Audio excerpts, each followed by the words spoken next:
Today on Doomed!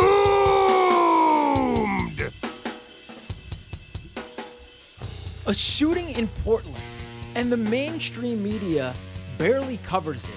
On top of that, the media that does cover it and the reports that do come out create this bizarre media narrative that comes straight from the Portland Police Department that turns out to be completely inaccurate. We're going to talk about everything that's going on here in what's looking to be a far-right shooting that's left one protester dead and wounded as many as, I believe, 5. And joining me to discuss is the person who I first saw actually get all this information right. And let me pull us up both on the screen here, because right now I still have the logo on the screen. Joining me now is indie media and activist from Portland, John the Lefty. John, thank you so much for joining me. I really appreciate you taking the time. Yeah, thanks for having me. Now, you were the first person I saw actually really cover this in the way it was meant to be covered when it first went down. I was aware that there was going to be why don't you actually break it down for us? Because you're there, you know better than I do. What were these protests for? So I actually wasn't there during the shooting. I got there directly after the shooting when the police tape was up and everything. But this is a group that's led by Letha Winston, is the mother of Patrick Kimmons. Patrick Kimmons was shot and killed by the Portland police in 2019 or 18.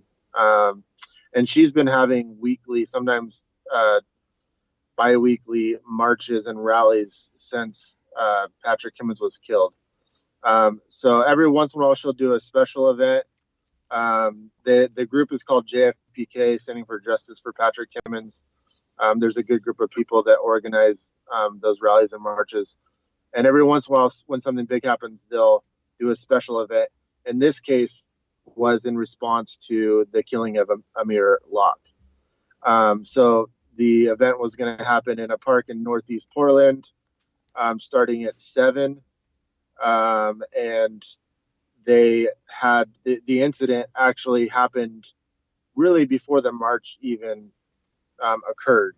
So this man, Ben Smith, came out from an apartment complex that's adjacent to the park, gotten pretty much started confronting a small group of people that really it was a small group that was away from the actual larger group that was marching. And these people are generally security, traffic control, what we would call corkers, people that make sure to block traffic so cars don't come barreling through the crowd. So they were away from the larger group. And this Ben Smith came up and confronted them, started yelling at them, calling them terrorists, blaming them for the violence in the city.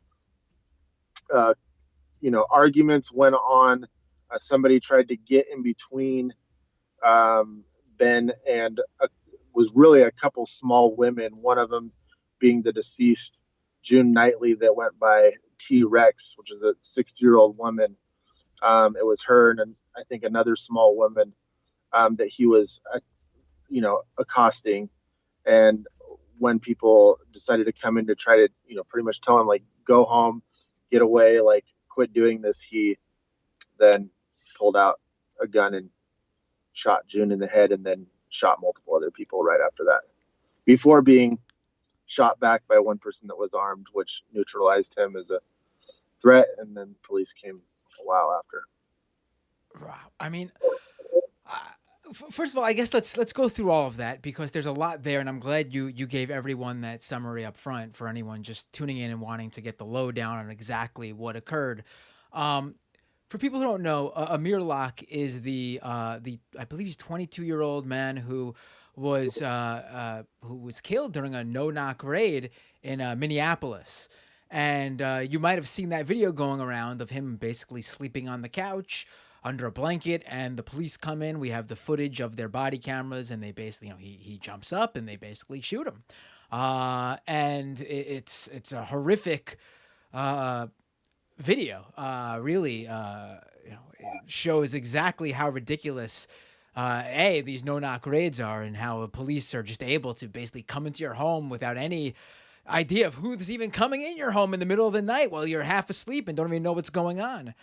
And then on top of that, you add in the fact that people who were out there demanding justice in the form of peaceful protests through the streets, and we now have another person dead, a 60-year-old woman who you said she was a long time face at protests in Portland. Yeah, actually, I know of her. I didn't don't know her personally. But after talking to some other people, I mean, a lot of people became active during the George Floyd protest in Portland. So there's a whole new wave of people, and so sometimes, although the people that are out in the streets that come out in the streets, they're experienced because they dealt with the chaos of the uprising and the police violence in response to that. A lot of people are still pretty new, but I had talked to a few people and heard that June actually has been pretty active for years prior to George Floyd, and she has done a lot of feeding the homeless, mutual aid stuff, and is primarily, um, in her own words, through on Twitter, was that she became involved um, in what she was doing at this protest, which is being a corker, making sure people aren't being hit by cars. Is that she started doing that because she realized that there was this vulnerability in the back of these really large marches during the George Floyd uprising, and wanted to make sure that people were safe. And so she started, um, she became a corker and started helping with, keeping the back of the marches safe. And then eventually just, got connected and helping with this kind of larger team of people that do that work, corking and security and such. Right, right. Actually, I'm unfamiliar with that term. So basically, it's just like a corker is basically like a traffic control person Right. like a group of people go down there and make sure. I mean, we've probably all seen them at protests. Like, I'm in New York City, so I've seen, obviously there's a whole march coming forward, and sometimes there's people in the front of the march, sometimes people in the back of the march, some people, within the march, but on the sides, making sure that traffic sees everything and stops, and just to make sure everyone's safe. And they're all really amazing at what they do. If you watch them, they're like, you wouldn't know that they weren't paid to do what they do. Like, they're very good. They're good at de-escalation. They're good at making sure that cars that are coming know which way to go and helping reroute them. They're not confrontational. Very understanding of even traffic, that people in traffic, they get upset because the road's blocked off for a second, where people like me might be like, fuck off, like, get over it, we'll be out of here in a second. Like, there's bigger issues than you being 3 minutes late for your thing or whatever. So the whole team, the whole what we would call Corker team, is really amazing at what they do. Right, and this might not be the case there, but from my own experience, again, it seems like usually like the elder, long term like activists usually volunteer to do that role because I don't know. I guess they feel like that's something they're particularly good at, and it seems like this was exactly a way that you could describe. Her name is you mentioned it, June Knightley, Yeah, most people know her by T-Rex, but yeah. T Rex. Right. I mean, it's such a unbelievable. I mean, nah, I sometimes I just say words that feel like it fits, but then I gotta stop myself because it's not unbelievable.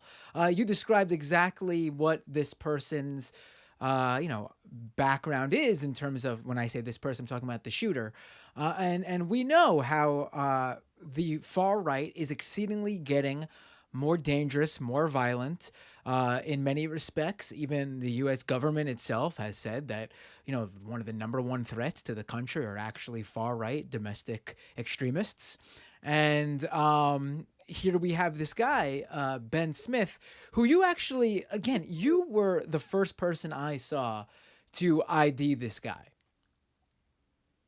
Yeah, of course it was a community effort, but yeah, um, That I was the avenue in publishing his identity for the first time. Right now, without obviously, I'm not asking for sources or anything like that, but could you give us any information again while protecting all that that sourcing and stuff? Can you give us any information as to how you were able to out Ben Smith so quickly? Yes, I I'm not going to be able to give you like exact, and I again, a lot of this work is was a community effort, so I'll try my best. Right. So he was registered ham radio. He was registered to use the ham radio, and that's how they first found his address. Was able to make connections to events that he had attended via connected to like the furry community, and then from there was able to start finding um, like his moniker that he used within the furry community, and I think right after that we found that there were furries, and if you don't know the furry community, I don't even want to say much about them because I'm not like up on what the community is about, but it's people that dress as animals. It's a whole kind of cool niche community, and I will give a shout out to them because a lot of identifying Ben came from the furries, and I just want to say I'm really grateful for y'all, and and they historically have done it. From what I'm hearing and talking to people, is that they've historically done a really good job at kicking far right extremists out of their community. Ben Smith was one. He was identified quickly and booted from that community for his history of, talking about killing people pretty much. And the more that we dig, the more that we find that he's been talking about wanting to kill human beings for years. And I would say, from what I've picked up and talking to people, is that it just recently kind of morphed into wanting to kill Black Lives Matter and Antifa protesters in the last couple of years. Where before it was, he just had, you know, wanted to kill people for different reasons. Right. And I already see So in my live stream chat, people have been thrown off by the furry element to this whole story. I think a lot of people, again, the story itself, a shooting perpetrated by a seemingly extremist inspired by, and we'll get into this shortly, various different far right personalities, especially one in particular that we'll get into.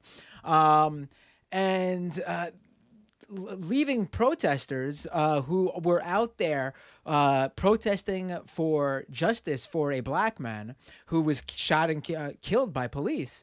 You know, and then people don't know about that to begin with, and then we're getting really deep into this here. So yeah, it seems like so people understand where the furry thing comes from. The reason that furries, the furry community, who again, like you explained, people who are sort of into the idea of being like humanoid animals, dressing up in animal costumes and stuff, um, they were able to help identify this individual because Ben Smith, the man who shot and killed the activist in Portland, uh, was a furry himself. And now it seems like, and I've heard about this too, that there are, while it's mainly sort of an open, diverse, even a left wing space, there is like a hardcore far right, even like neo-Nazi white supremacist element, like a element within the larger furry community. I mean, you'll probably find that in a lot of different communities, but in this particular case, someone within that deep far right community in the furry world was the one who perpetrated this. yeah. And Um, oh, go ahead, go ahead. so I guess just to add, as far as identifying, um, there was we were pretty much at like 99% confirmation of who Ben was, and then I had made a little bit extra effort and went. There was actually two different people that were suspects. We'll call them suspects, and so I ended up went and talked to the father of one of them, and pretty much got enough information to to cancel him out, which is, the father lived in the house like right across from where the killing happened. And then the other person I ended up going over there to chat with. I found that they had a roommate, and chatted with the roommate, which at the time I was protecting her as a source because I wasn't sure that they wanted to know that she was talking to people, but she ended up talking to the Oregonian and giving her full name and everything. So um, I ended up going and talking to her, and she had known the guy for a long time and told me a lot about his history. And she's actually a trans woman that politically is like on the other end of the spectrum, and would regularly have to like calm him down when he would freak out talking about generally like his irritations around Black Lives Matter, Antifa, COVID mandates, things like this. And between talking to her and another witness, they were able to tell me that, yeah, he literally grabbed a gun when he started seeing people gathering, went outside yelling about the protesters gathering, um, went to a neighbor and told the neighbor to get their gun, and ran out there, and then they heard the shots, and then the neighbor, and then he never came back. And then later they found that he was in the hospital, so they were able to confirm 100% that yes, it was Ben that did it. And so, and then I went back last night, and they had, what, last night would have been 2 nights after the incident, and the police were just executing a search warrant and pulled all of his guns out. Gun fanatics might not think it's a lot, but when I was watching, it was at least 7 long guns and multiple bags of either ammo or handguns, and a small apartment. So that was interesting that it took them that long to do that, and the police just identified him this morning after we had already identified him, which is a big thing too. It's like, why did it take you guys so long? So that was how I 100% confirmed that. Right, and I just It want people was to understand how long this was, because this is not usually the case here. Well, you ID'd him on this was when was the protest again? It was Saturday. Saturday night. Saturday night. So that Uh, is February 19th, and then you ID'd him shortly after. I have it right in front I of me. need him. His name was thrown around the next day.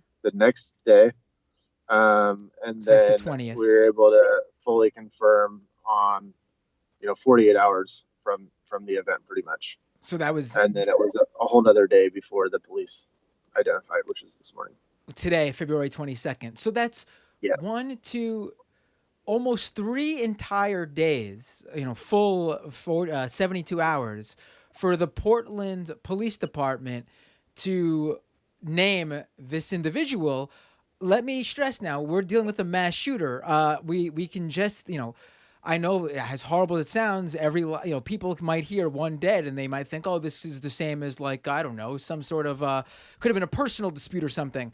This is a guy who went out and shot uh, at protesters, killing one. And how many were injured? And from what I recall, I think it was 5. But from what I recall, some of these are very serious injuries. There are people who yeah, are alive and who got shot in the head. yeah. So actually, one person is paralyzed currently. I don't know um, what that means as far as whether it's like permanent or temporary. Another person was shot in the head, um, and shot multiple other times and other parts of the body. Multiple people, I think three, either 2 or 3 were shot multiple times. I think there's still 2 in the hospital, and 2 were released. Right. And now the Uh, shooter, three, Ben maybe 3 Smith, released. 3, okay. Now the shooter, Ben Smith, he was one of the hospitalized people because he himself got shot. And this was a whole thing because he opened fire at the protesters, and one of the protesters was armed themselves and shot back, shooting Ben Smith, the original shooter. And so when police arrived, they obviously had to take Ben Smith, the shooter, to the hospital because he was injured. But they also arrested and charged the protester who was armed and returned fire. Now we now know that that protester is completely exonerated. Police have video. Someone was carrying a GoPro, caught the whole thing on camera.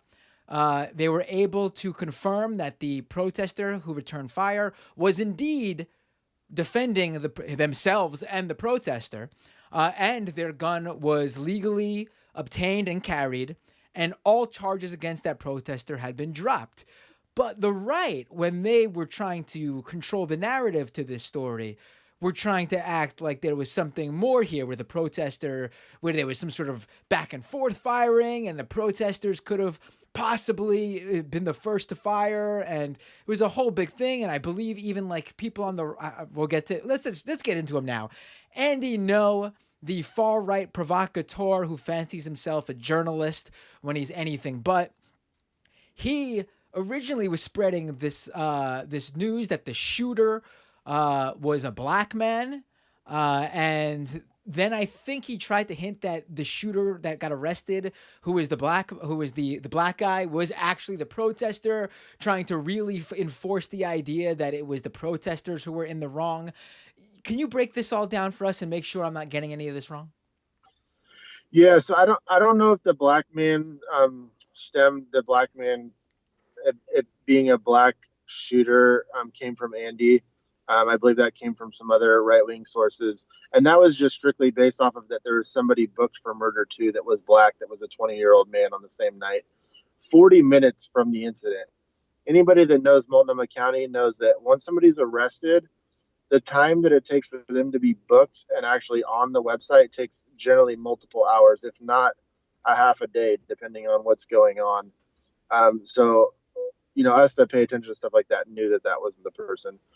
Um, Andy, I would say, so I guess talking specifically about Andy is that the reason why people find Andy culpable or to blame or has some blame in this is that the week the week leading up to this event, he was publishing, video and information about some of the protesters that generally are the part of the security team and a part of the Corker team, calling them, far left extremists, um, calling the leader Letha Winston, a radical extremist, and really demonizing this group based off of one event that happened a while ago, where on one day, Letha has been having these marches, like I said, weekly for 3 years, and has had almost no issues, fully peaceful, never, the whole, what liberals and conservatives want is like no property destruction, no violence, like just like marches. And so rarely do they have incident. But one day, I don't remember how long ago it was. It was like six months to a year ago. There was one day where two cars barreled through the crowd. And so keep in mind, like, this is a march that has a really good Corker team, a really good team in keeping traffic out of the march itself, like keeps the march safe. They have multiple vehicles, multiple bicyclists that make sure traffic is blocked off. So two times in one day, a crowd, cars barreled through that and almost hit people in the crowd. One of the times, there was a guy that did it, and it was actually the second time he's done it at a protest in Portland. Same guy tried driving through a march twice in the last year. One time was at an MLK march like a year and a half ago, and then it happened again. This time they stopped him by pulling a gun on him because he was trying to drive through the crowd. And so then he pulled a gun out back on the protesters and people tackled him and disarmed him, and he ended up going to the hospital for being tackled. And so this is the basis in which Andy paints this whole group as these extremists, and which was just another case of a far right extremist trying to harm protesters and being responded um, with physical restraint. And that's the basis that he uses to shit on this group.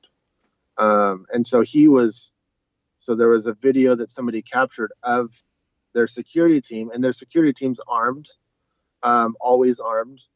I don't know how many there are on their security team. Um, every once in a while, they have long guns. I think majority of them have, pistols on their hip, and they use that video to demonize them.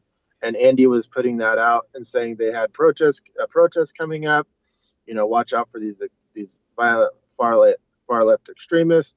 And then within a couple of days, the rally happened, and then Ben Smith came out yelling about them being terrorists, was upset about them being armed, like all the same stuff that Andy's been saying, um, is kind of like what this guy was repeating as he was yelling at them before he shot people. So that's where, and now Andy is pretty much doing his best to paint the victims as the perpetrators.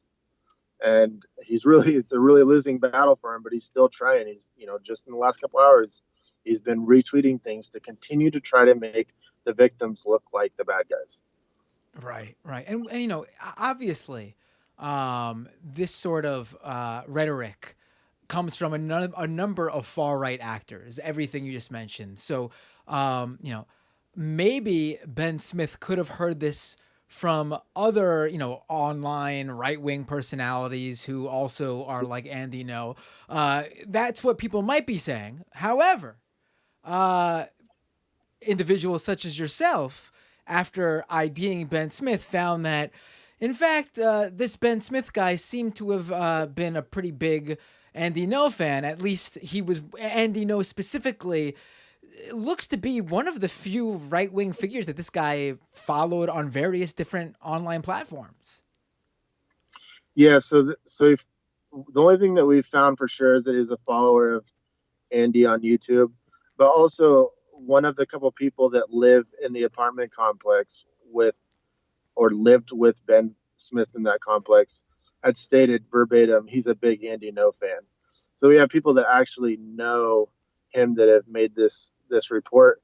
Outside of that, like, we don't have a Facebook profile for him. We don't have an Instagram profile for him. We don't have a Twitter profile for him. So we don't really know. Like, we just know that he followed him on YouTube currently. Right. I mean,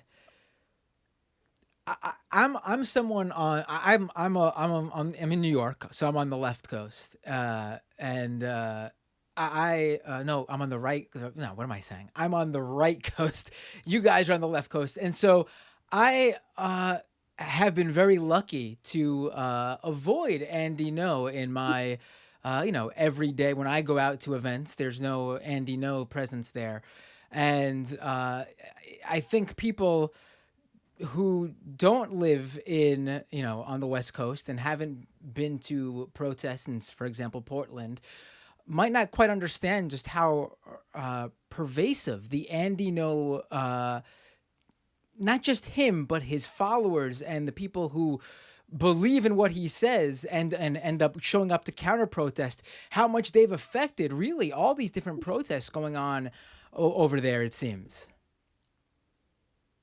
Yeah, I mean, Andy, after he was assaulted in 2019, I think he stopped showing up as much, and I believe he's in the UK now.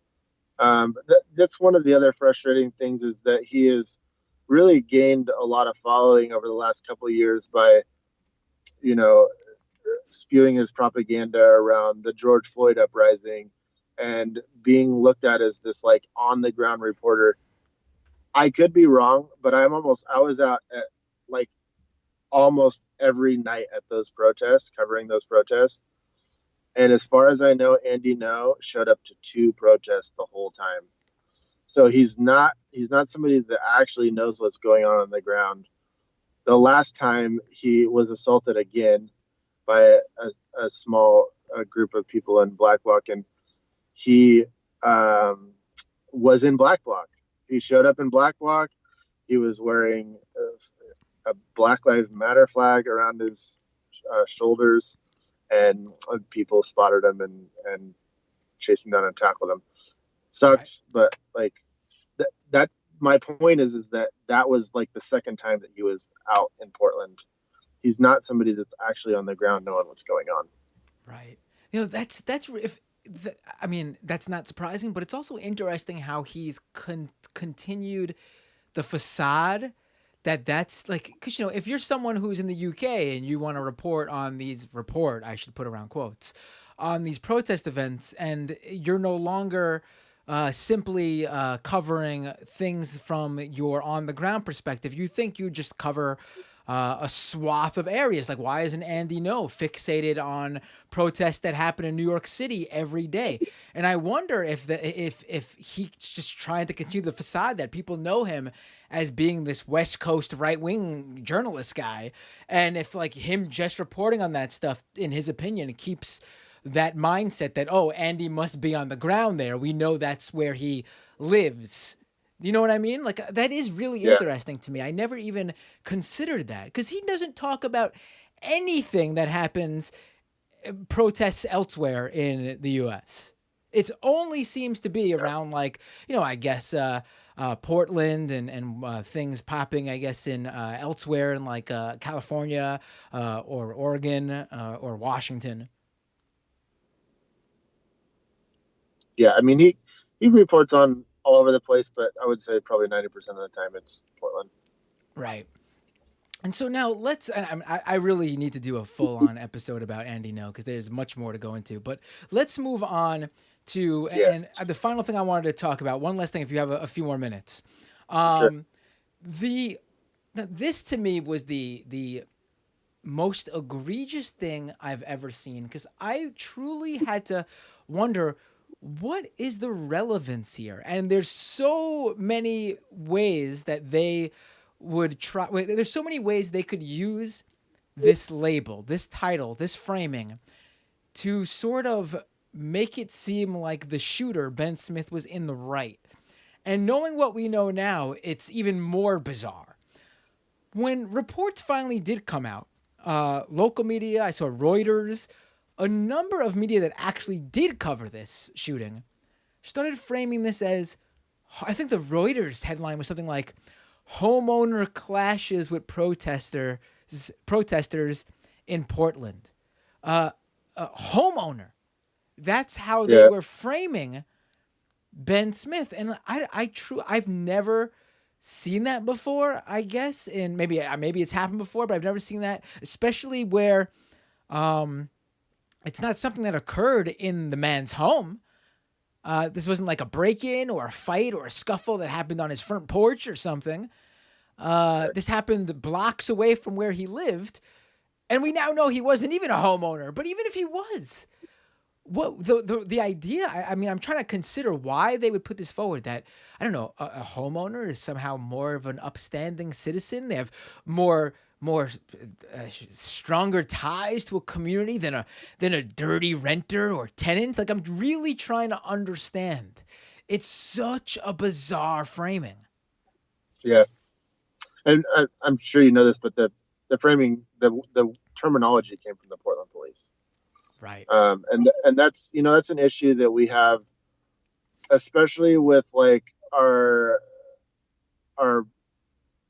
I wouldn't even want to call them news outlets, but our local media, K2, Coin, KGW, they like literally I've seen them put out articles where it's literally the press release from the Portland police. That's the only thing that they say in the article.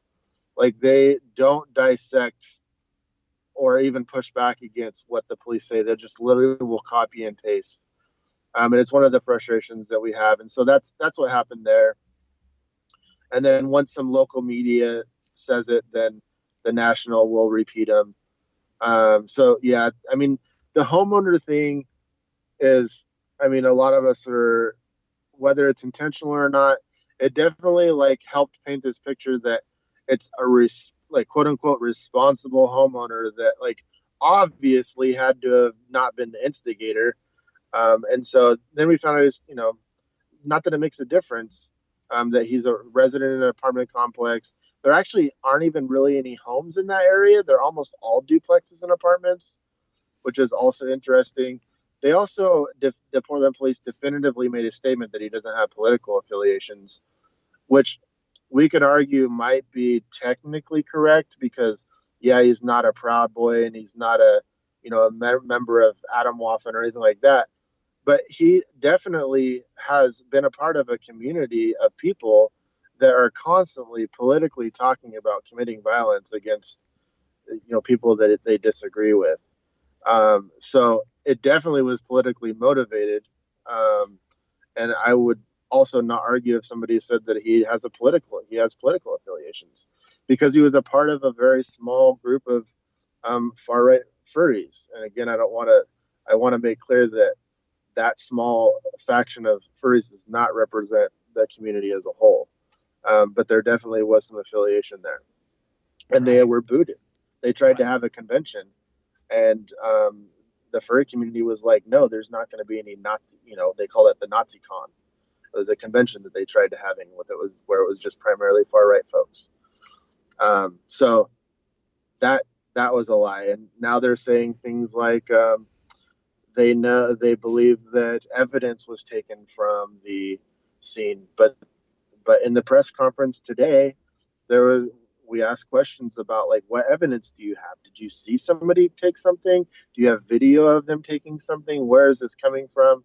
They're also putting out the stuff around, that the protesters were uncooperative, that it was hectic, it was chaotic, um, that most people left without giving statements to the police. This literally was a protest against the police, primarily of people that don't trust the police, that don't want to go be like, my name is blah blah blah. Here's my address and my phone number and my statement. Like, it's of course they're not going to want to talk to you. Right. And then also, like, they did get footage from protesters. They do have footage from the buildings around, and they're acting like they don't have any evidence. And I think people may have seen now the new OPB article, which is the reason why the person that shot back, the hero, shot back. There's video footage that came from the protester, that shows that it was a clear self-defense case. So there's just a lot of outright like lies or inaccuracies and a lot of misleading things to really paint this this small crew of people as being like don't want to work with the police, that they're hiding something. Like that's the whole purpose of this. But the video that the DA and the feds and the police watched now show that they actually weren't hiding anything, that it was exactly what they've been saying, which they got accosted and shot up by some right wing extremists. And luckily, there was somebody that was armed that was able to shoot him back. Right, and even Uh, honestly, in some aspects too. Not only thankfully someone was armed with a firearm and able to protect the themselves and the protesters. Thankfully, someone was armed with video evidence, so that someone was armed with a camera, so that the police would have no way to distort what exactly happened. And otherwise, who know? We might be seeing, if it wasn't for that video evidence, we might be seeing the guy who defended the protesters still being charged. Who knows? Yeah. You can still hear me? Yeah, it sounds even Okay, better cool. actually somehow. And the other thing that people were upset about the night of, for some of the people that were there, is that it was our street medics that actually provided medical aid to the dude that killed people. And when the police got there, they were yelling at the people like holding pressure on his gun wound is what they were doing. They were keeping dude alive. And the police came and started yelling at the street medics to get off of the dude so they can arrest him. Before they knew who he was, I don't even know if the people present knew who he was. They just thought somebody was shot. They wanted to apply pressure and provide medical aid. And the police were like, get the fuck off of him. We're arresting him. And so that was something that really was disturbing also about the way that the police came in. And the video that did get released that people took down was the aftermath of multiple people laying in the street with gunshot wounds. And people asked them to remove it because we didn't want gory details and things that identify the protesters being out there. And the right wing took a hold of that and said we're trying to hide evidence, which is not the case. But if you watch that video, you can see that every single person that is providing medical aid is a street medic, not the police. And the police are all first responders. They all have the ability to provide medical aid, and they were not. So that's the other thing, is like they just like stood around worrying about whatever they were trying to figure out and weren't actually providing any kind of medical aid to the people that were potentially dying. Now, apparently, I'm reading something that you retweeted. Apparently, people again within the furry community have been aware of Ben Smith, who went by Polybun, for it seems like quite some time. Not just like a year or two, but we're talking like years. In some cases, it seems like going back decades. Yep. Someone said they've been aware of who this person was since 2007, and how they had reported their threats to police previously. Yep. Which I just became aware of just earlier today. And I think we're going to have to do a public records request and see what kind of police reports and what kind of response. I guarantee there's going to be some police reports, and there's probably going to be no response. There's probably going to be no follow-ups. Right. And we That's should say just that kind of what happens. Right. And we should say that the shooter, Ben Smith, has been charged with murder 2, attempted murder 1 with a firearm, 4 times 4, assault with a firearm, the 4 counts. But he still hasn't been booked, obviously, because he's still in the hospital. This is an incredible story. It's unbelievable from the very get-go how this was framed. I don't think I'll ever get over the homeowner thing. Like, there are a number of straight up lies that have come from various police departments throughout the country over the years that have stuck with me. Like, just like the egregiousness, for example, like in Minneapolis, when they tried to paint the protesters in the wake of George Floyd as mostly from being out of town. They're provocateurs from out of town. And then you had the infamous case in New York. Well, there's a number, but one that always sticks with me is the New York City cops who basically harassed a bunch of fast food workers after they claimed that they poisoned their milkshake or something. And then an investigation found out that wasn't the truth, even after they had reported to the media that they were poisoned by these fast food workers. This is up there. This homeowner thing is up there because the bizarre framing that because it's true though. Like, people in this country, sadly, probably heard homeowner and probably thought, oh, this was a guy defending his property. And we could obviously talk about the ridiculous idea of like, that means you can just shoot and kill someone, period, to begin with. But people in this country, for the most part, believe that, if someone is breaking into your home or on your property, you have a right to shoot to kill. And that's how that sounds when they use the word homeowner. Had to fire shots at protesters. And it's just unbelievable that was how this was framed and how it went across for days. And then your most recent update that I'm reading on Twitter right now is that Andy No attempted to ID the guy who without a doubt, saved multiple people from getting shot by returning fire to Ben Smith. Yeah. He definitely put out his name, but the tweet's deleted now, so I did not archive it or screenshot it. There's a couple other right-wingers that have also done it. I'm not going to mention their name because I don't need to give it air, but they're pretty much naming him, and then the way that they word it is he was the Antifa or anti-fascist, was involved in a shooting that led to 5 injured and 1 dead. So it makes it sound like he was responsible for the shootings. Very gross. It's. I mean, they're not even I mean, they are trying to get this guy killed. There's absolutely no reason for the this guy to be ID'd if he doesn't want to put his name out there. In fact, this is the exact perfect example that the right. This is like the perfect hero for the right in what they always say, right? A good guy with a gun can stop a bad guy with a gun. Like, even if you disagree with the protest and the protesters, you don't align with them ideologically, there is no doubt about it that Ben Smith was the aggressor and he was the bad guy with the gun.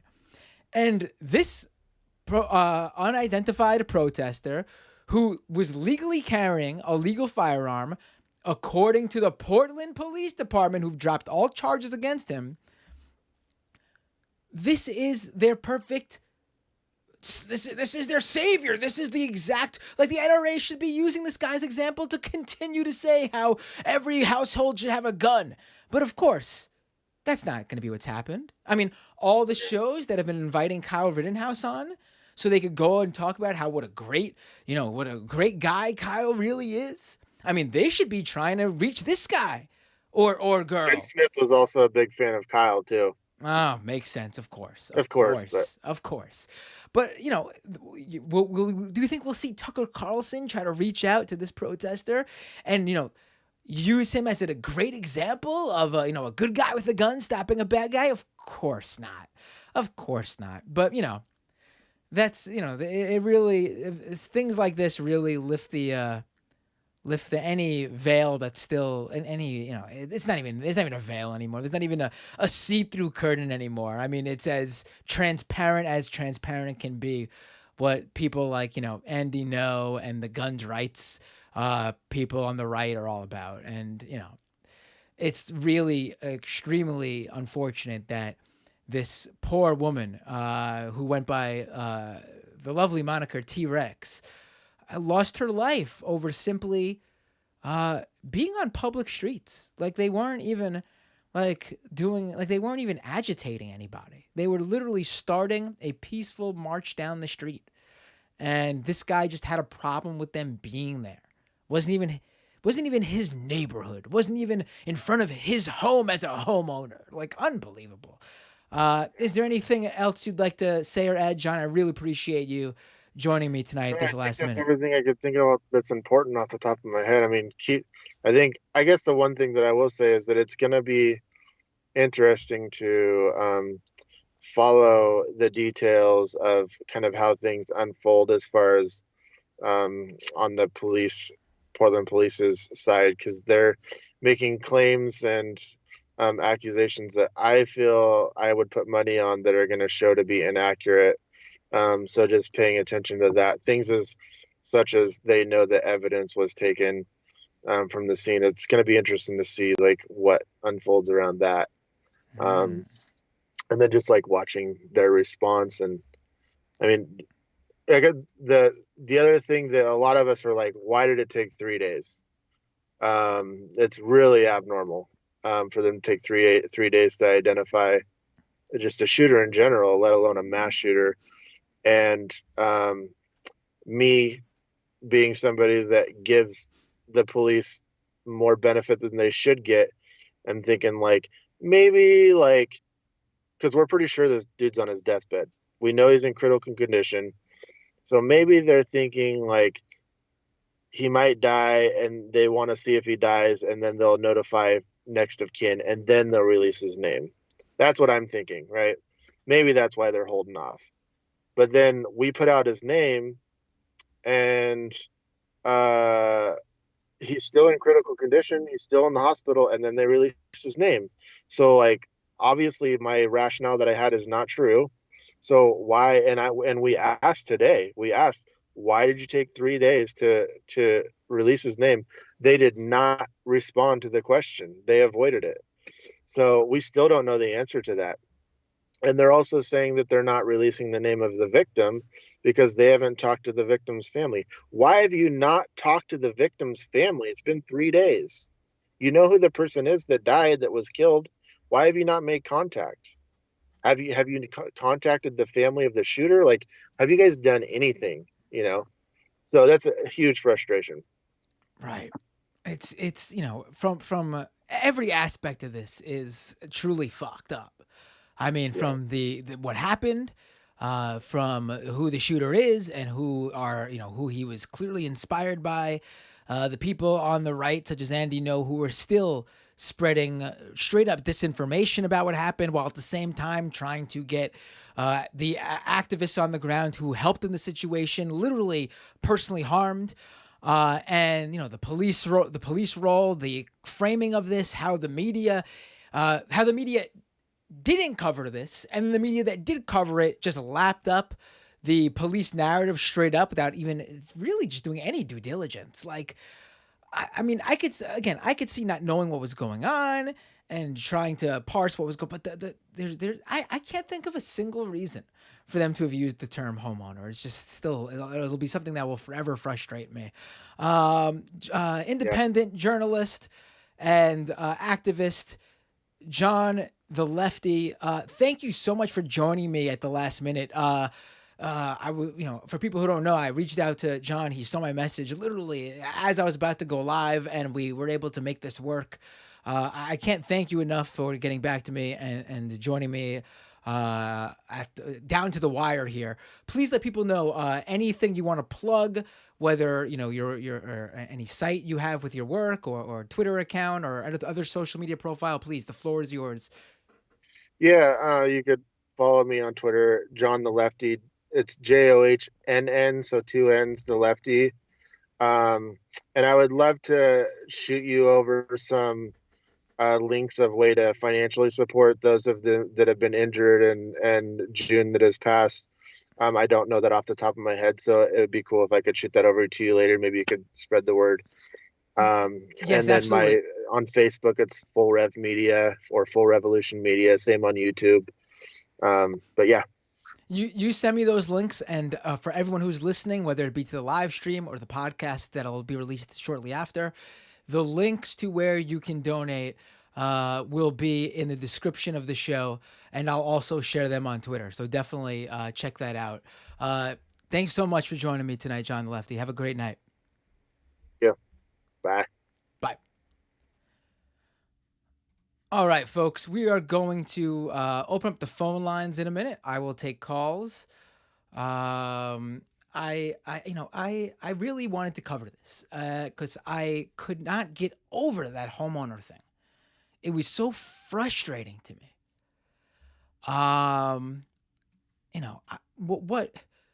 What would it have been different if this guy was if they knew from the get go this guy was a renter, a tenant, a dirty, rotten, filthy tenant?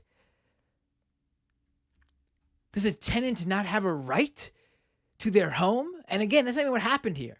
Does a homeowner have extra claim to the public streets of a neighborhood and the areas directly outside of a neighborhood? Again, because this didn't happen even in front of this guy's building. The insinuation there really, really pissed me off. Especially knowing that,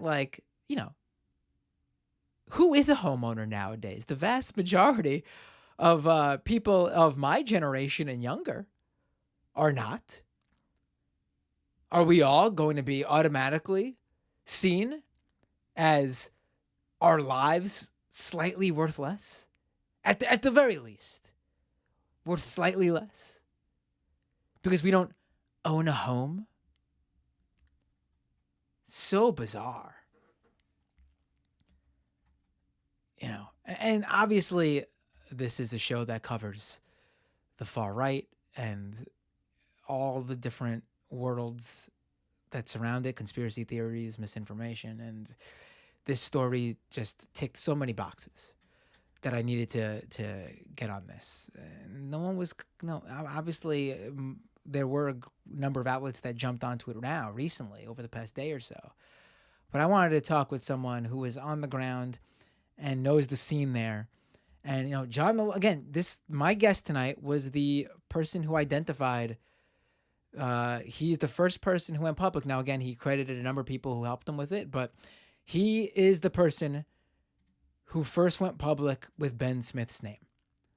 And in a thread on his Twitter, proceeded to go through his background as being a member of the fascist furry community. And I want to really stress fascist furry community, because the furry community as a whole is not the equivalent. In fact, again, as John said, without furries, Ben Smith probably would not have been identified by activists at least a full day before Portland PD decided to release a name. All right, folks, I'm going to go to the second half of the show where I will take calls. The Skype username is Doomed Live. I take any and all calls. I don't care if you agree with me or not. Everyone knows I'm a true believer in free speech. I am probably the most legit free speech activist, being that I will talk to any and all callers. I literally take calls from anyone. No screening beforehand. Just open up your Skype app and call in Doomed Live. Search Doomed Live, I should say, and my username will pop up, and you could call in. I have to log into that phone line, so give me a second. Also, to support this show, subscribe to the YouTube channel if you're watching the live stream right now, youtube.com/MattBinder. If you're over on Twitch, follow on Twitch, twitch.tv/MattBinder. If you're on YouTube and already subscribed to the YouTube, you should go over and follow the Twitch. If you're watching on Twitch and already follow the Twitch, you should go over and subscribe to the YouTube. If you'd like to financially support this show, patreon.com/MattBinder.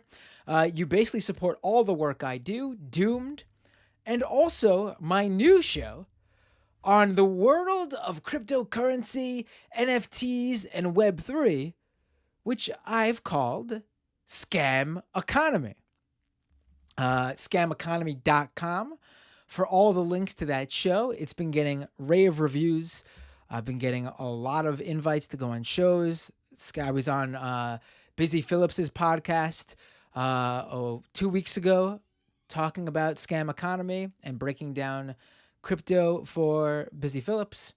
I will let you guys know about other shows I'm going to be on shortly. Also, you can, for this show though, doomedcast.com for all the podcast links you need for Doomed. And if you can, for either and or Doomed and Scam Economy, feel free to leave reviews on Spotify and Apple Podcasts.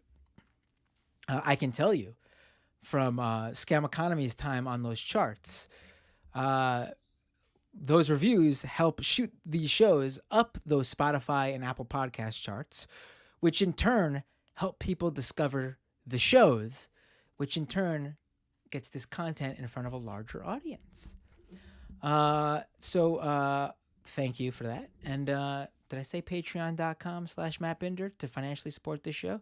I can't remember, but patreon.com/MattBinder to help support this show. You can also let me shout out the new patrons who have joined since the last episode of the show. Let me go back a few days, and let's start here. Obo, Eric N, Haxor, Mike D, Charles T, David L, Connor V, Pepper, Alexis A, Brian A, Andrew R, John B, Dwayne B, Muriel C, Miguel F, the Archangel, and Daniel H. Thank you so much for supporting this show by becoming patrons. Also, if you're on the YouTube live stream, you could simply drop a super chat. I will 100% read your super chat, and it's a good way to give a one-off donation to this program. That's youtube.com/mattbinder. Twitch.tv. If you're a Amazon Prime member, you can send me a free Amazon Prime subscription. Twitch Prime subscription, I should say. What does that mean? That means that if you subscribe to Amazon Prime, you can basically, once a month, take $5 out of Jeff Bezos' pocket for no extra cost to you, other than your Amazon Prime subscription, and give it to me. It's like your Robin Hood. Literally, your Robin Hood. Taking from Bezos, giving to me. Just simply connect your Twitch account to your Amazon Prime account. And every month, you just have to resubscribe. It's a free Twitch Prime subscription. Twitch.tv/MattBinder. Free for you. Gives me money. Takes money from Jeff Bezos. It's a win, win, win. All right, folks, we're going to go to that second half of the show now. Doomed Live on Skype. Just open up Skype. Go to Doomed Live. If you're watching live, you can stick around. Just give me a second to open up those phone lines. If you're a patron, you can stick around. You know that. And also you'll get the audio version of the second half of the show. If you're a freebie listener who's not watching live, this is where the free show ends. And I will see you next time on Doomed.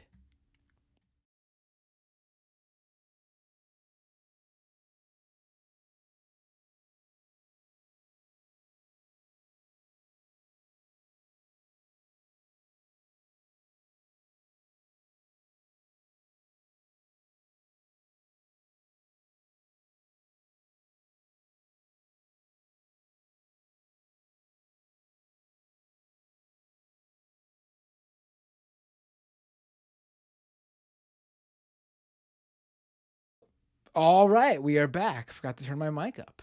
Now it is up. I'm logging into the phone lines right now. How are you all doing tonight, by the way? I appreciate everyone who jumped in at the last minute. This is a fairly last minute stream. I was planning on going live, but then my guest, John the Lefty, got in touch with me literally as I was about to go live. And I just needed to wait a bit to set up everything and get my guest in through the line. Oh, we already got people who tried calling in. Let me, phone lines are now open. Feel free to call in. Let me let them know. Here we go. Hey, what's your name? Where you calling from? And they hung up.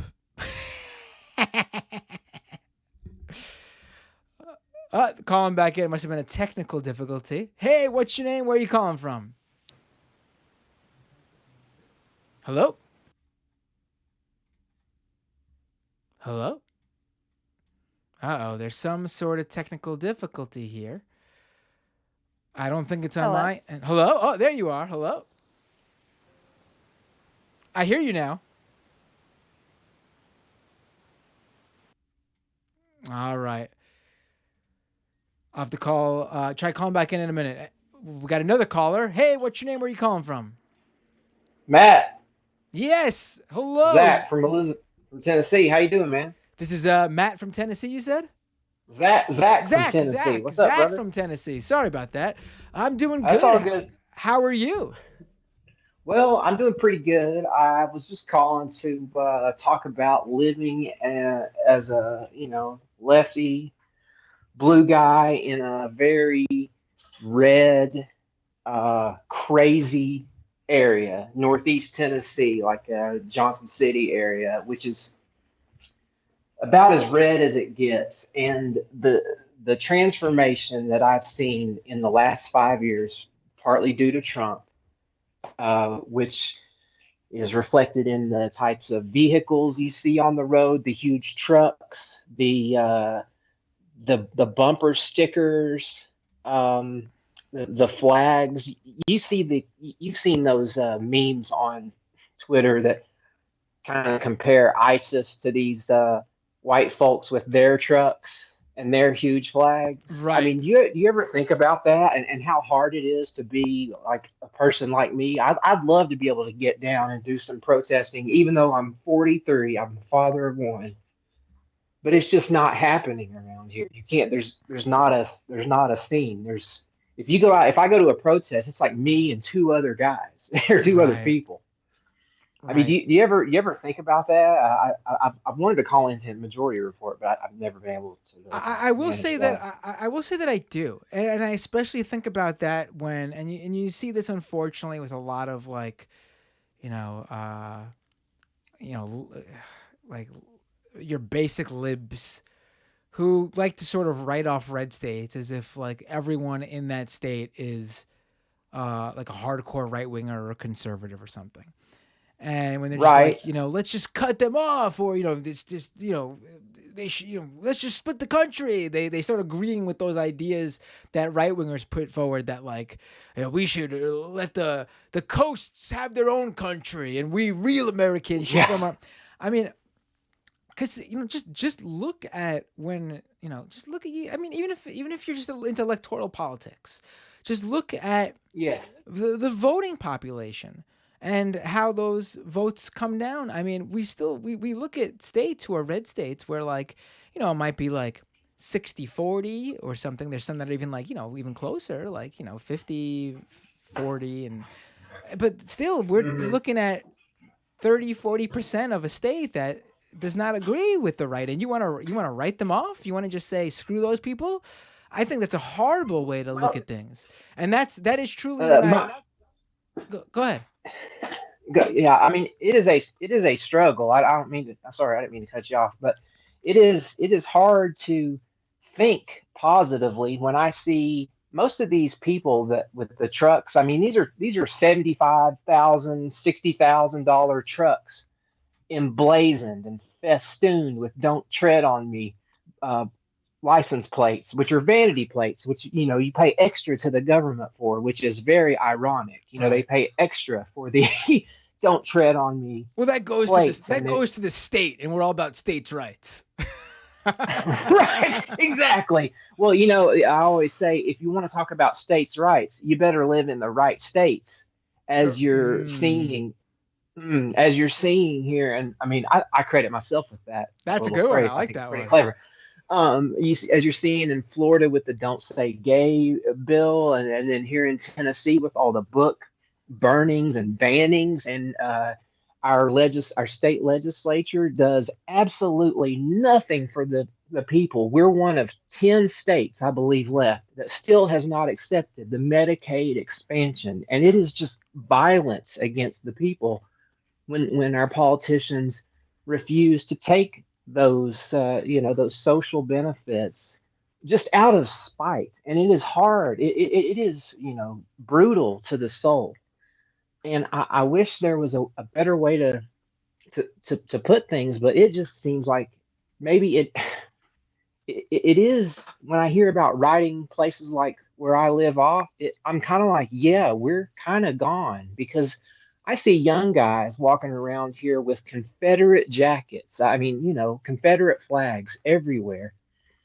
We're talking about 20, 21-year-old dudes. Not to mention the part of the state where I live, most everybody thinks, well, Tennessee, that's the South. Well, where I lived, we were a very pro-Union bastion during the Civil War. We had no dog in that fight, and we were actually kind of anti Confederacy. But it is just crushing, and I just wondered if you ever thought. I mean, you were talking about it a little bit, but I don't. It's hard to figure out how to organize or what even to do, and I was just wondering if you ever had any thoughts about how to get through that, and Right. also your thoughts on these young right wing fascist guys like the ones I'm talking about. And I Right. appreciate what you do. Just real quick, I just subbed for my second month in a row. I gifted a sub. I'm subscribed to you on YouTube. I appreciate your work. I'm trying to support all that you do, and if you could just maybe talk about that for maybe just I don't know, just a few No, no. brief moments, because Yeah. I'd like Yes. to hear your perspective. And stay on the line All too. right. Well. Stay on the line too if Oh, you can. sure. Do you got to go? If you got to go, Oh, that's fine. But no, no, no, no. I'd love to. I'd love yeah, to stay on the line talk because to you for a I couple will. I minutes. do want to talk about that because I think this is a very, very interesting topic, and I'm glad you brought it up. How many of those people do you think are actually political? Like the people you Uh, mentioned, like how many of them are actually political? And by political, I Probably. mean care about policy, and even if they're not Oh, like talking about policy, I mean they see some sort of connection to what's going on in the government and who's in power, to how their everyday life is affected, and then how many of them do you think are strictly doing it as like a cultural war thing? it is. It is probably 85% just fu to the to own the libs. These young guys. Yeah, I mean, if I asked them who the governor was, we have a horrible, shitty governor named Bill Lee. Basically, to be elected governor in Tennessee, all you have to do is be a rich white guy named Bill, because our last three have been that. These guys, they don't know about politics. I actually confront a few of them when I see the Confederate flag, because it makes me angry. Um, After the shooting in Charleston in 2015, we were so close to finally completely wiping out that Confederate flag. It used to fly around in the South, at schools. I mean, Ole Miss had Colonel Reb as their mascot. That's an SEC school. While I was in college, I went to the University of Tennessee. They had a Confederate flag and used Colonel Reb as their mascot. Well, all that was just about gone, and now it's back with a vengeance, avenge sevenfold. Right. It's like, so. No, I don't think there's any political leanings or aspirations. I think they hear these guys like Shapiro, and then they want to be like, yeah, f whoever Ben says to, can I curse? Yeah, of course. Oh, it's like, well, if Ben Shapiro says fuck these people, then fuck these people. And it's even weirder. You see bumper stickers on like quote kind of normal looking people's vans, like moms. There was one that's like, don't fuck with this mom. And then there was another one that on like a normal looking vehicle that said, I love my wife's titties. It's just gotten so wild down here with the virtue signaling. We call it vice signaling, but What do you see with the young? I know you said the people you see who with a lot of this stuff are younger, but yes, is it really, you really see even like with the younger generation, like even like Gen Z age groups, yes, they're just like that too. Interesting. Okay. they are, and that's really sad because before after Obama was elected the second term, we kept hearing demographics is destiny. Right. And we got this, and now I have no faith in that. I never really did. Uh, Even with we have a pretty decent Latino population in a town called Morristown, which is about 40 miles from where I live. And you think, well, Morris Latinos, might tend to be more Democratic leaning. It's not like that, Right. and it it baffles me and it angers me. And Right. there is no anti-right scene. That's why I get jealous sometimes when I hear about the action in Portland. I mean, I don't get jealous of the violence I and know the what you're shooting, but saying. I No, I don't worry. do. I completely. Mhm. I'm. The only thing we could really, only like numbers to judge this by are like total politics, obviously, in terms of like, and Biden did do 3 points better than Hillary. Right, right, yeah, I mean, exactly. It's that's no, but I listen. We're not going to see. Unfortunately, Tennessee is not one of those states where we're going to see some sort. And I should let people know, Trump won in 2020 with more than 60% of the vote. oh Biden yeah. got just above 37% of the vote, which was 3 points better than Hillary. Um, Listen, Bill Tennessee's Clinton was the last. Yeah, Bill Clinton was the last to carry the state in '96. Al Gore couldn't even carry his own home state in 2000. If he had carried his own home state here, he would have been the president. right, right. So I just don't know if there's any coming What do you back, and I think do happened? sometimes. What do you think happened Mhm. between and you said you're older, so Yeah, so yeah. what do you think happened between the Clinton presidency and the Gore presidency? Okay.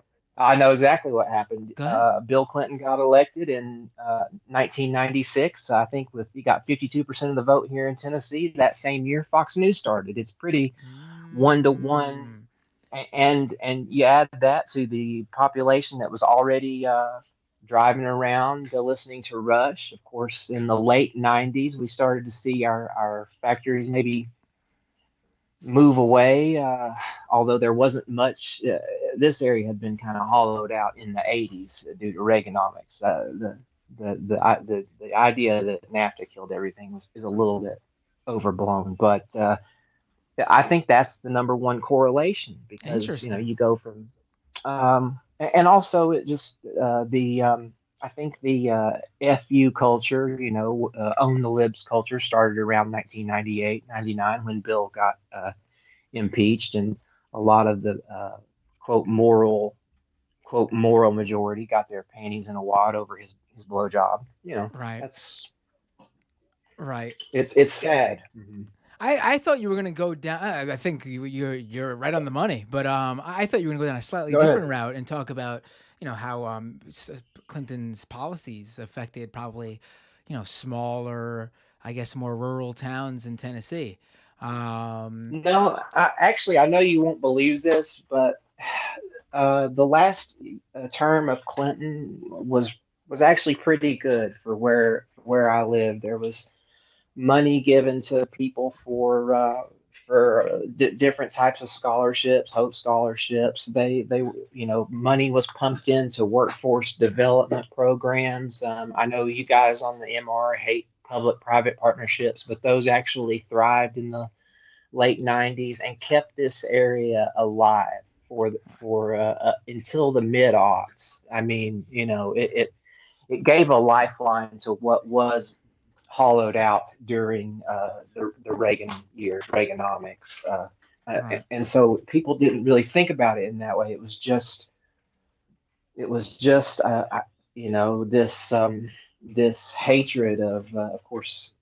I know this is going to sound trite, but you had Ellen's show start in like 1997, 98, when she came out, which was a huge deal. I mean, I know you're a bit younger than me, but No, I remember the and Ellen people show. don't like Yeah. and people don't like Ellen now. But when she came out, it was a huge deal, and it really pissed people off. I was a sophomore, I think, at UT when that happened, and I remember a lot of the guys that I hung out with were just just so mad. I was not a frat dude. I'm not a wealthy guy, but I've always managed to hold my own. But those cultural seeds were planted in the 90s, and they are just flowering with the most poisonous vines right now. And it's really scary when you see the huge car castles. That's a line from an Incubus song. When you see these car castles with their flags and the FU bumper stickers, it's Right. just frightening. And I'd love to Well, be able to fight back, but I would say this though. I would say this from where you are. I don't think you can fight back in the way you're thinking about it. Obviously, I'm going to assume the way again, what you've been telling me. You could correct me if I'm wrong. You are somewhat involved with or not involved, but know of people of similar ideological leanings in oh your. yeah, yeah, Okay, you know, yeah. I'm involved. I'm involved in drug treatment and addiction advocacy because I got hooked on painkillers through the University of Tennessee in 2000. That basically informed all of my politics as I saw how I was treated by the religious community and people that I grew up with. They kind of turned their backs on me. Uh, informed my politics. My first election was 1996, and I voted for Clinton. Although I don't know why I did it, other than the fact that my father was a Democrat, mom was too. But after my problems with opioids, and then the Iraq War started, that got me fired up, and I sensed it other places. And I've lived, I've worked out of the state for a better part of my life. I only returned recently as my parents got ill. My dad passed away, and my mom's older. But it's gotten just more grim, and it just seems very hopeless. And sometimes when I hear Sam and Matt and Emma opine on things in the set, like in these red areas, I wince a little bit because they're slightly off base in what you were getting to was the policy implications of, like, say, the Clinton era. Right. People, People don't and care. like we were talking about People earlier, don't people care just about don't that. think about it. Yeah. Right. So Nobody's mad. Nobody's mad that the Medicaid expansion hasn't happened here, except right. us on the left. The right wingers, even though it would help most of them. I know people, a lot of people that I know from being a former addict. These people that live in squalor and live, in the deepest parts of the holler in trailers and are losing their teeth, and they don't know anything about this. I talk to them about, hey, try to get this benefit, and they almost get offended that I say you should try to get this or take advantage of this program. So many of them have an attitude. It's like, I don't want that. I ain't taking no handout. Right. It's just so damn. I think there is a point where there are people we have to just admit are unreachable, Yeah. and those are probably, especially being that they're of a certain age group. It's your time is better spent somewhere else. So if you're coming at me with hey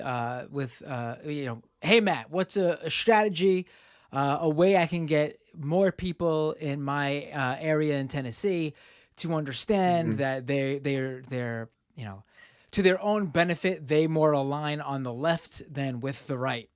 And I would say your fight is going to look a little bit different than the anti-fascists taking to the streets to Yeah. physically get involved with marching white supremacists head on. Your fight is going to take more of an avenue of engaging in conversation with people and trying to Well, understand. well, that is true, but there is a national news story from a town about 15 miles over. There was a teacher, a guy named Matthew Hahn. You may have read about this, who got fired um, from his teaching position that he had for 10 years from reading a Ta-Nehisi Coates selection. That I did happened hear about about. this. He's been on the news quite a bit. So it's even just engaging can get you, quote, canceled. I mean, the legit people that get canceled are those types of people.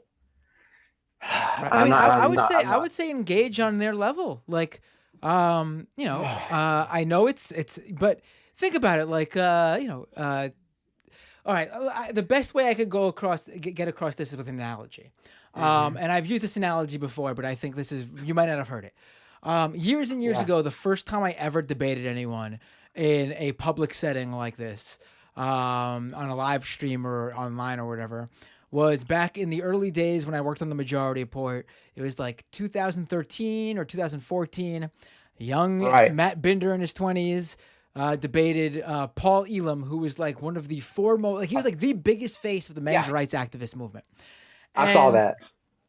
when I was a little bit nervous. It was my first time doing this, so I asked for some help from Michael and Sam at the time.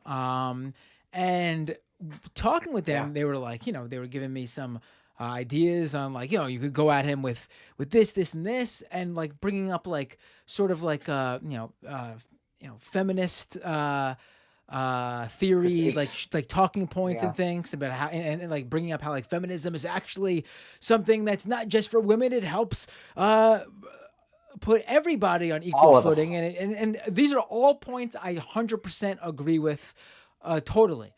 But I Hmm. had to push back on them and say, listen, you got to see this guy. You got to watch some of his clips. You have to read his stuff, understand who his fans are. This is not how you engage with this type of person. You're going at this Hmm. in good faith. And I knew that the way to get through to, again, I didn't care about Paul Elam. You could look at Paul Elam Right. the same way could look at like the more like 100% like old time Fox News watching Trump lovers in Tennessee.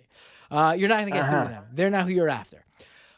I was looking at how I can get through to his audience and respectfully get through to them. Even if I was going to be a dick to Paul Elam, I wasn't going to throw them under the bus because I'm talking to them. Sure. And in that debate, I made sure in every turn, I never mentioned feminism, didn't bring up feminist critique or anything like that, didn't name drop any name like leftists or anything or progressives. Right. I went at it like, listen, you say your number one issue is men's rights and how men get the short end of the stick. And I mean, I disagree with that. Let me tell you right now, I disagree with that. But I didn't tell them I disagree with that. I brought up a few areas where that actually makes a little bit of sense. For example, I brought up how at the time, stop and frisk was rampant in New York City, where men were largely Black and Latino men were just stopped on the streets of New York, pushed up against the wall by police and searched and groped for literally no reason. They didn't need to do anything. The officer, by his own discretion, just had to be suspicious and and have that as the reason to search them. And I said, this is an issue that's disproportionately affecting men. And you never hear this from men's rights activists like Paul Elam. Why are you listening to this guy? Why aren't you guys looking into this issue and working on this issue? And then I brought up how, the military-industrial complex, first and foremost, it is largely men who get sent off to war. Yes, and young men especially. These guys are never complaining about, they're never joining in anti-war protests. They're too busy complaining that they got to pay their wives alimony. That's their number one issue. I mean, God forbid they got to pay their kid child support. That's what they're whining about. I mean, that's the men's rights activists' number one issue.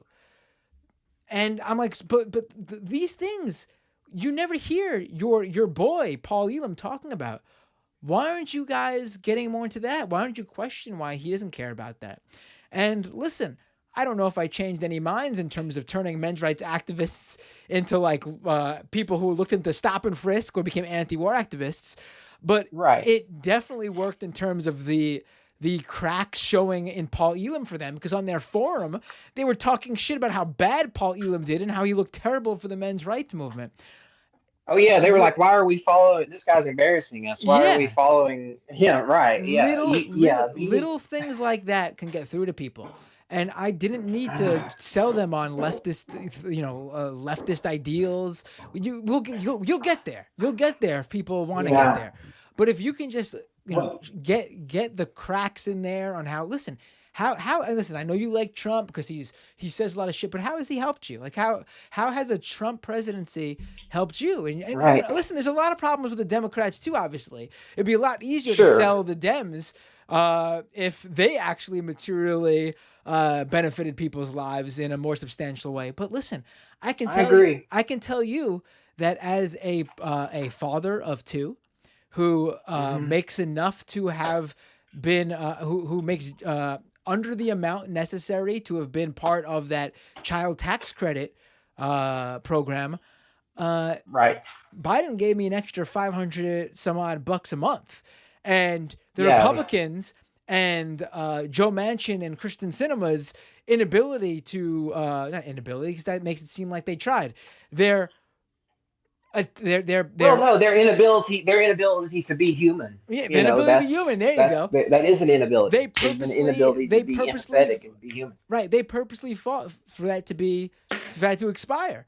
And me, a working dad of two, living in New York City, paying New York City rents.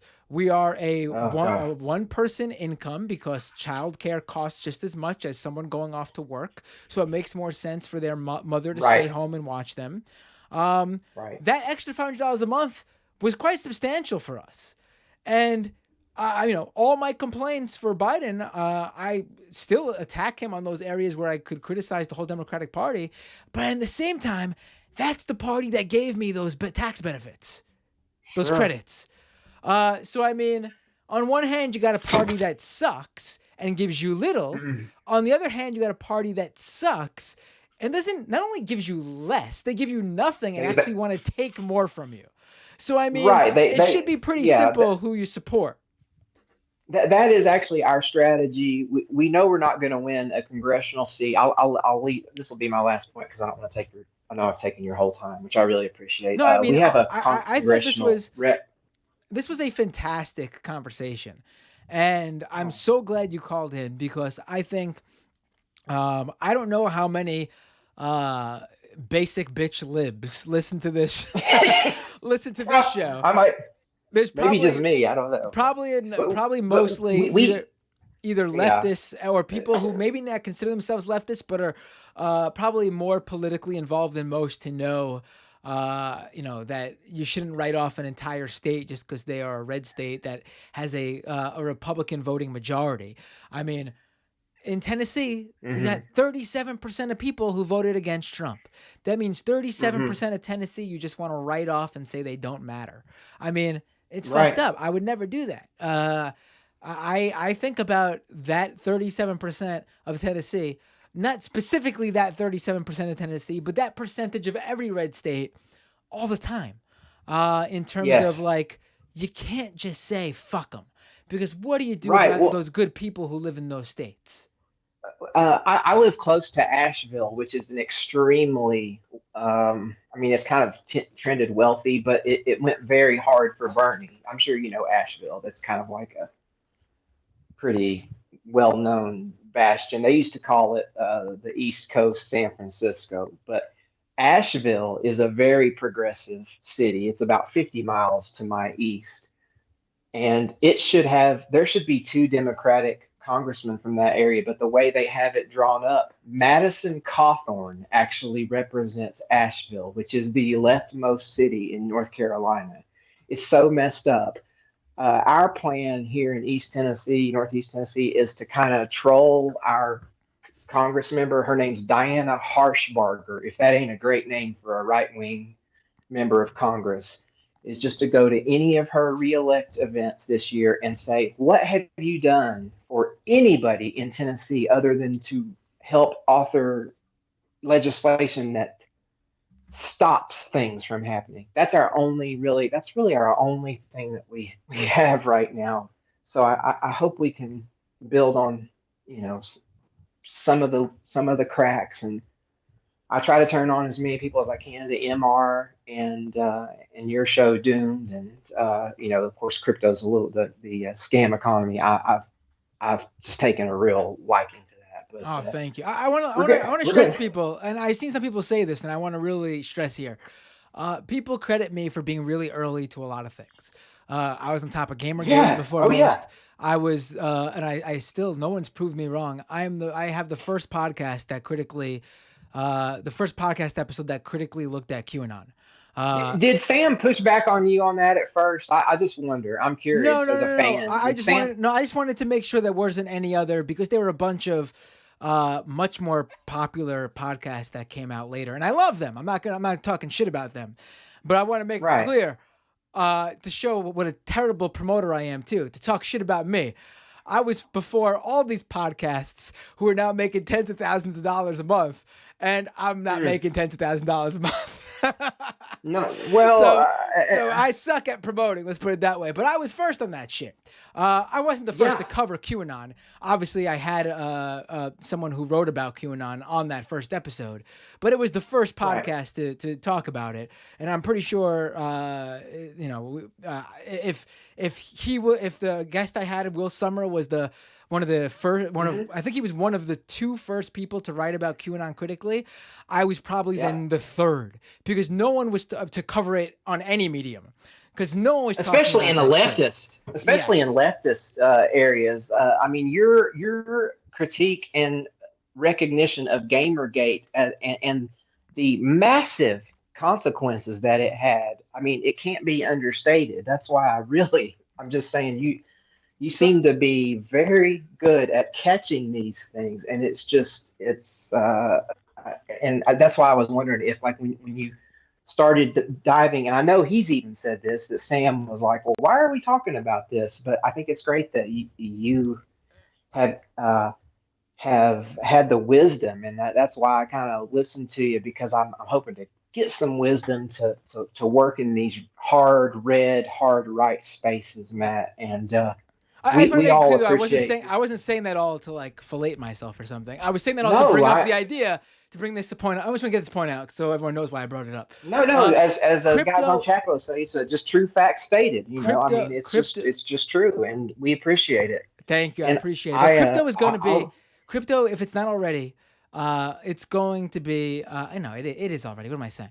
it is already, It's yeah. bigger. It's going to have bigger implications than Gamergate. Obviously, it's going to have bigger Hmm. implications than QAnon. As surprising as maybe that'll seem, being that how integral QAnon was to basically everything you see around us right now, all the fucking Sure. mess we're in.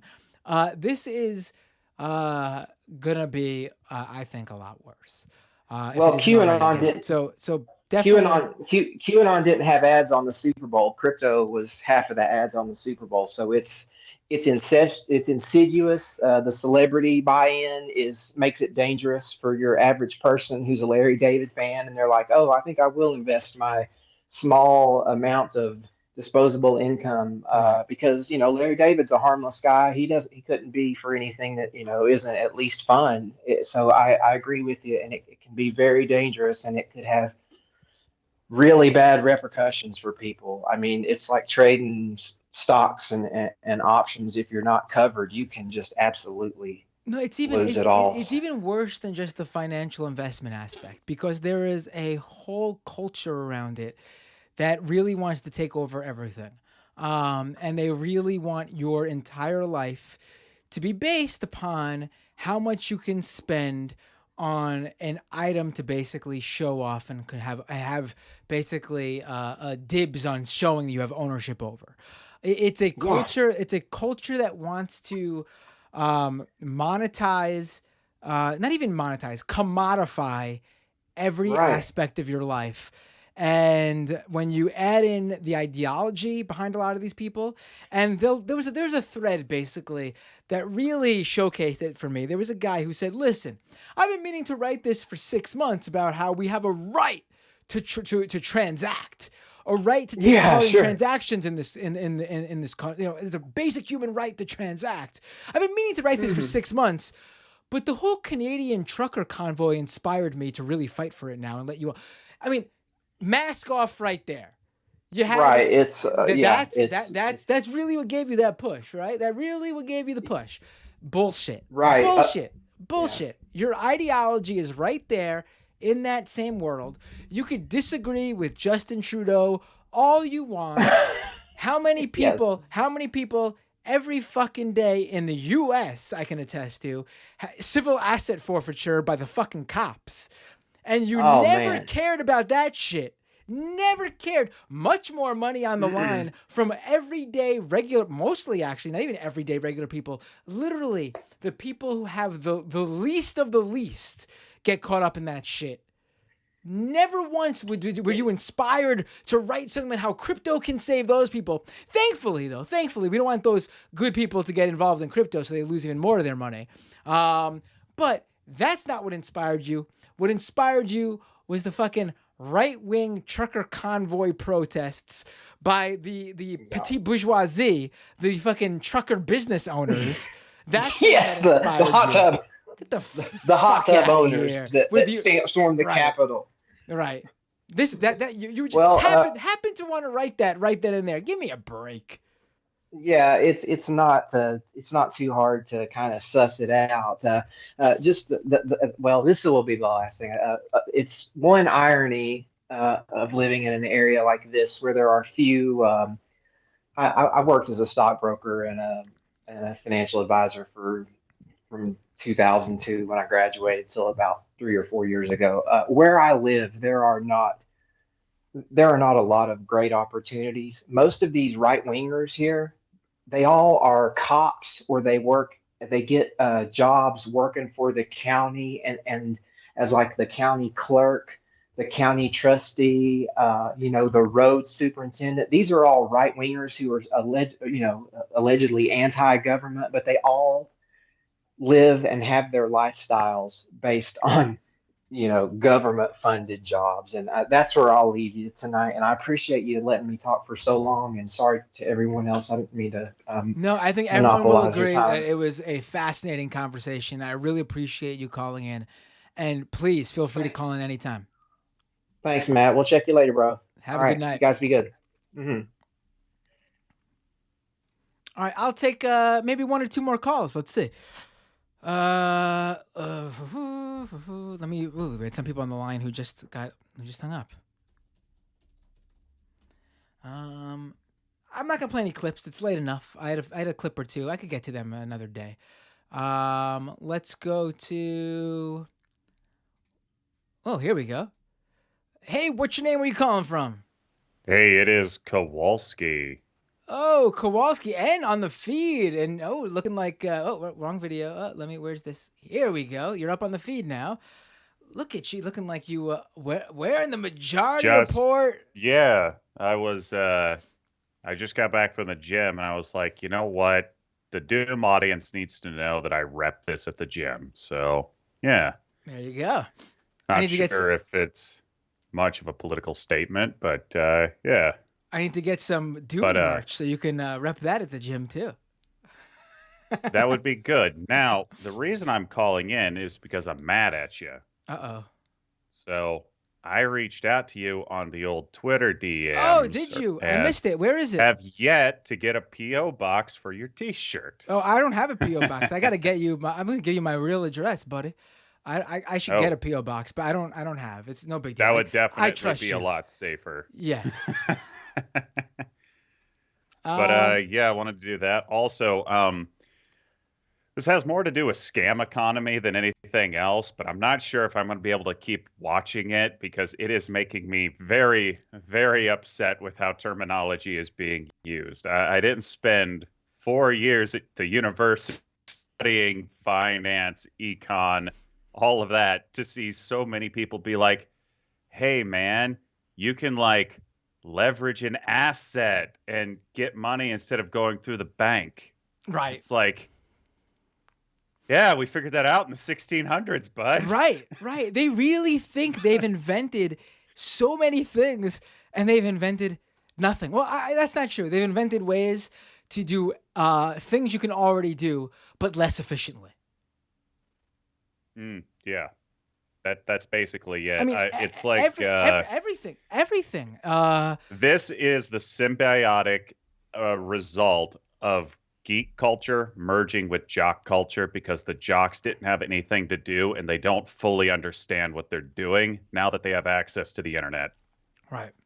That's a great way to That's put it. all I can get up with it. But yeah, just wanted to point out. I do think there's the aspect of these people who are at the top of the pyramid scheme here are actually really duping a good portion of people into thinking that this is the opportunity. Like the old financial system has left them behind. Yeah. But if you get in now, the new system is your way to quick riches.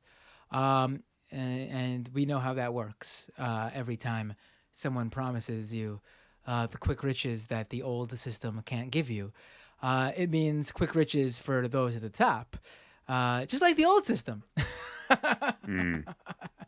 Yeah, funny how the people at the top always seem to be the one not holding the bag when it's time to collect. It's yeah, I'm coming to the realization that a lot of the aspects of our economy are not going to work out well for the average person so long as there's not a labor movement out there to actually fight on behalf of workers. I mean, like I mentioned this last week on Thursday on MR with the whole trucker thing, like the Teamsters were actually leading that thing.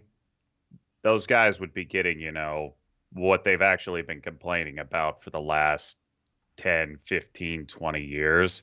Because, I mean, people think that, like, oh, truckers are like cowboys. No. The ones from Texas are cowboys. There are truckers from California that are long-haired friends of Jesus. There's all sorts of characters from the East Coast. There's a lot of diverse people from the Great Lakes region. Turns out the only two Sikhs that I know personally, truckers. I mean, Right.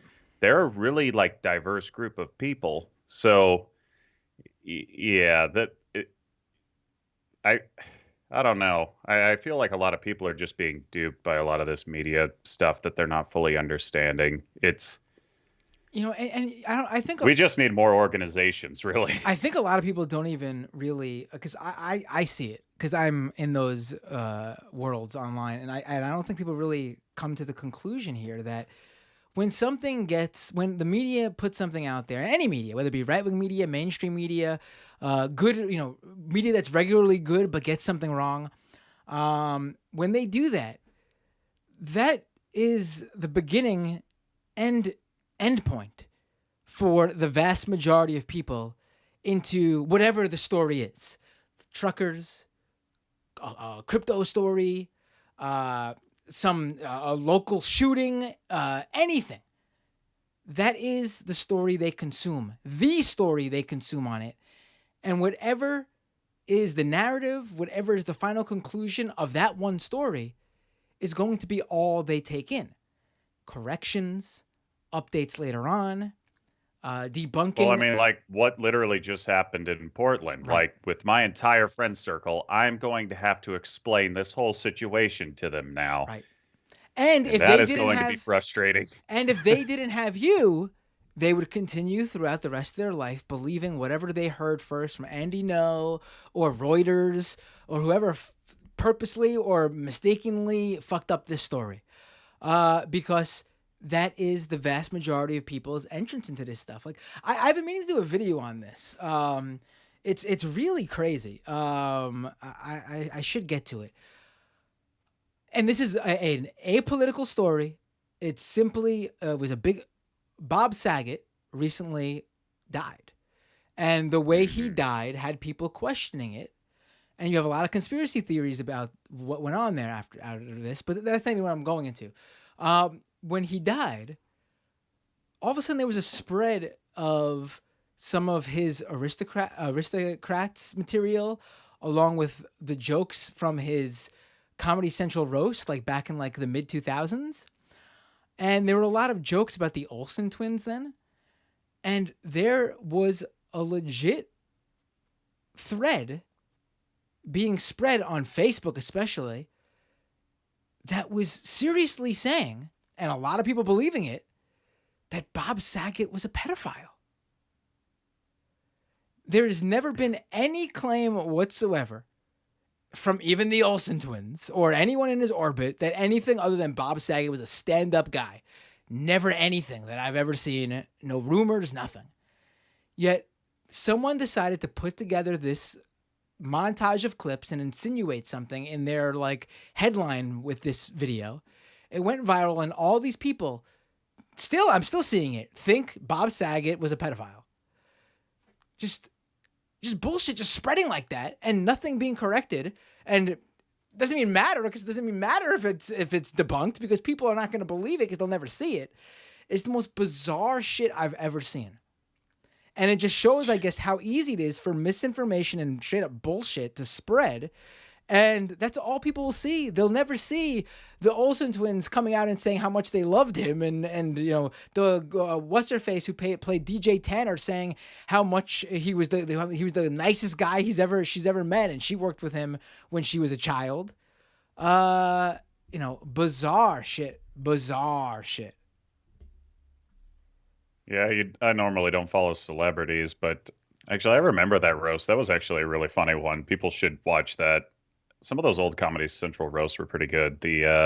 There's oddly an entire like generation who have no fucking idea what a roast is, and what jokes are. Like there are a few that I've seen that were back from like the 70s and 80s. Like that is a long tradition, actually. Like some of the old school comedians, shoot, I'm forgetting his name. I think he passed away in '09, but just some of their humor, like look up Mr. T getting roasted. It's hilarious. Like just the context and everything they use from the day and stuff. Like some of that's a real art if you think about it. But Yeah, it seems like rumors spread faster than the truth, and it's like a fire. It just burns everything out, and well, then you kind of just have to pick up the pieces once it's passed. It's like almost a force of nature. All right. It's one of the reasons why a lot of misinformation on climate change has spread so much. Just like, not to go too deep into the rabbit hole, but like obviously I follow that quite a lot because, it's going to impact my day-to-day work. And back in the 1980s, essentially like 5 to 7% of scientists were concerned that aerosols would overtake CO2 as a particulate that we were admitting into the air. And if you have too many aerosols in the air, this is like when Mount St. Helens erupted. It puts a certain chemical into the air that reflects more sunlight, therefore less heat gets to the ground and it causes cooling. A slim minority of scientists were researching the effect of that, but it was reported on that global cooling could potentially happen, and we were on the verge of a mini ice age. And a lot of that is like even fueled then by like the fossil fuel industry as a way to just sow misinformation because it's like, oh, they were talking about global cooling in the 80s. And I still hear this from people today that where they were like, well, they were talking about global cooling back then, and now they're saying global warming. They must not know what they're talking about. Even though since the 1930s, we have known what climate change was. And in the 1950s, there were scientists talking about the ice caps will melt. It'll disrupt weather patterns. It's going to be bad. By the 1980s, they knew definitively it was happening. In the 90s, the oil companies' internal projections that they hid from the public knew verbatim what it was going to do. And like it followed their models to a T, even better than the publicly funded ones, because the publicly funded ones, they can't really be alarmist for a few reasons. But the guys that were doing the internal stuff for the oil companies, they knew spot on what was going to happen because they weren't pulling their punches with the data to try to keep people, like not freaking out. So the oil companies knew damn well what they've been up to for the last 30 years. And I mean, like, if I had information that 1 billion people would die if we didn't change something, and I held on to that information for 30 years, I think I would be a war criminal, or at least, that'd be a crime against humanity at the very least.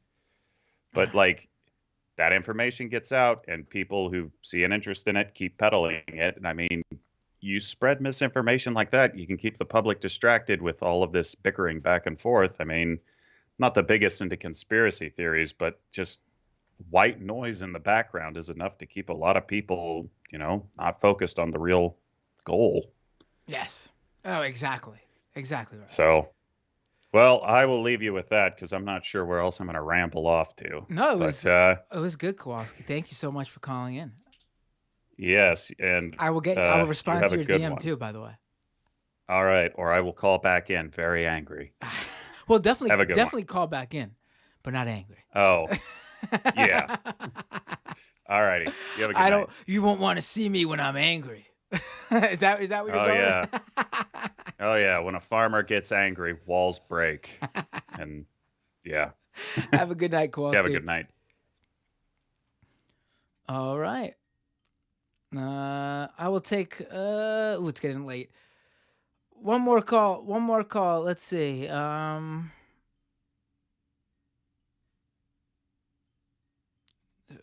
I just went to grab that user and their thing went. Call back in. I'll take your call, or whoever calls in next. Let's try again. Oh, all right. Hey, what's your name? Where you calling from? One more call. Let's see. You gotta turn your live stream down. Oh no. Hello? Yeah, turn the live stream down. I did. Can you still hear it? Now I can't hear you No, I can't hear the stream anymore. Now you're good. Okay, great. But when I first picked up though, all I could hear was me going, "Hey, what call am I taking next?" I know, classic old radio tactics. Yeah. So is this Mariah?